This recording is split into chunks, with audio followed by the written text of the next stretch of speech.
back to this again. People have been asking if I would read some of it, just to give people an idea. Because also people are talking to me, please, audiobook.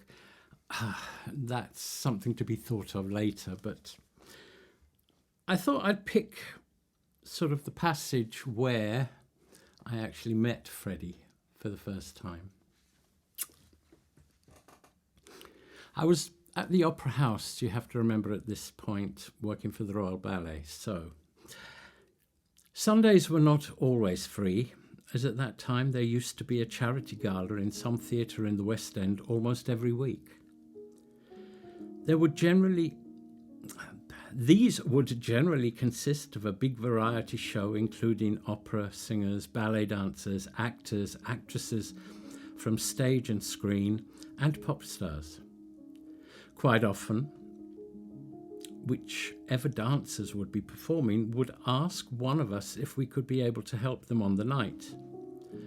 I got to see all the major stars of the time performing at one time or another.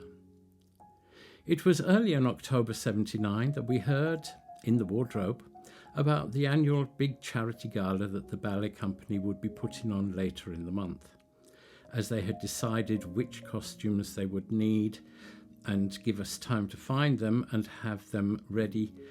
We were given all the relevant information. One part of it surprised not only me, but just about everyone. There would be the regular guests flying in from all over the world, plus they had found a very special performer who had agreed to be part of the show. Freddie Mercury, the singer from Queen. He wouldn't need any costumes as he would have his own. That was about it for then. Shows went on as usual, but there were also some rehearsals where the said Mr. Mercury was seen around the building. During a performance one evening, I asked Wayne Eagling how and why they had got Freddie. Wayne explained that the dancers wanted someone different, special, unexpected, and they'd thought about Freddie. He and Derek Dean, the other organiser, went to Sir Joseph Lockwood, who was one of the governors of the Royal Ballet, but also was the managing director of EMI, the recording company that Queen were signed to. Sir Joe loved the idea and put it to Freddie, who immediately agreed. He would be performing 2 songs, the first public performance of Queen's new single, Crazy Little Thing Called Love, and his perennial hit, Bohemian Rhapsody. While singing these 2 songs, Freddie would be lifted, carried and dance all around the stage. Come the performance, I got a seat in the front of the balcony at the Colosseum and watched the show. I was impressed with the whole evening and the applause was good for each performance. But the roof nearly flew off after Freddie and the dancers did their bit. Maybe because Bohemian Rhapsody ended with Freddie being held in an inverted cross by the dancers, and his microphone was held to his mouth for him to sing the last words, Any Way the Wind Blows, by Bryony Brind, one of the up-and-coming stars of the company. A big part of the whole event was Freddie's choice of costumes, and their use throughout this segment. He strutted onto the stage wearing leather trousers, white t-shirt, leather jacket, leather biker's cap, and sunglasses to sing Crazy.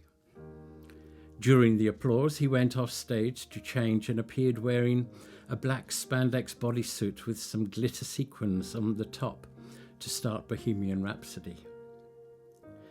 During the opera section, he disappeared behind a wall of dancers and reappeared being lifted up by the boys in a silver sequin outfit to finish the performance.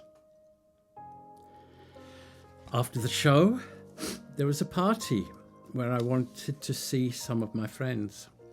I was working my way through the multitude and right in front of me was a small group of people. Standing in the middle was this man who did look a bit out of his depth. Freddie Mercury.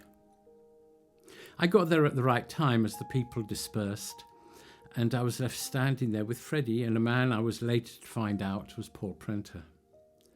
I just congratulated Freddie on his performance, saying that I thought that his voice, Queen music, and my dancers were like a match made in heaven. He was very polite with his acceptance and then looked quizzically at me and said that he had seen me at the Opera House when he'd come for rehearsals. What did I do there? I explained about the running wardrobe, how we take care of the costumes, dress the dancers for the stage, and then take the dirty clothes upstairs again to be cleaned. He said thank you and went off with Paul, and I continued to find my friends. Monday morning arrived, and we got down to cleaning the costumes from the weekend and get the next show ready. It was about a week later that Michael Brown got a phone call. We just heard his side of the conversation, as we were all fairly close doing our work. He put the phone down and then said that the phone call was from the management office of Queen Productions, asking if the person that Freddie was talking to at the party would be able to do a 6-week tour with Queen, looking after their stage costumes. We all just looked at each other, and I realised that it must be me, as none of the others had said anything. I put my hand up and went to Michael and asked exactly what had been said, and he repeated what he had said before.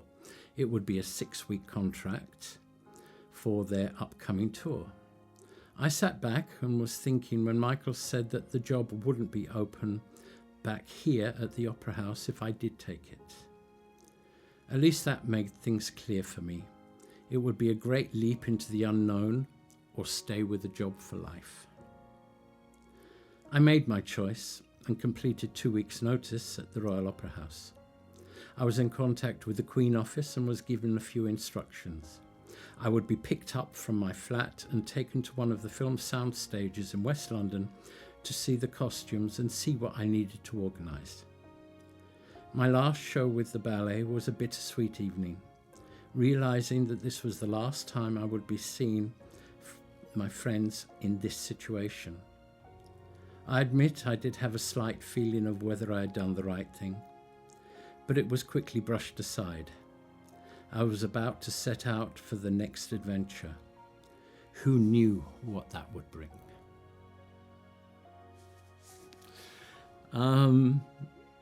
It's quite strange for me, this, because I'm actually looking forward to June, where I will be going to see We Will Rock You at the London Coliseum. So I will be back where all of my adventures with Queen began.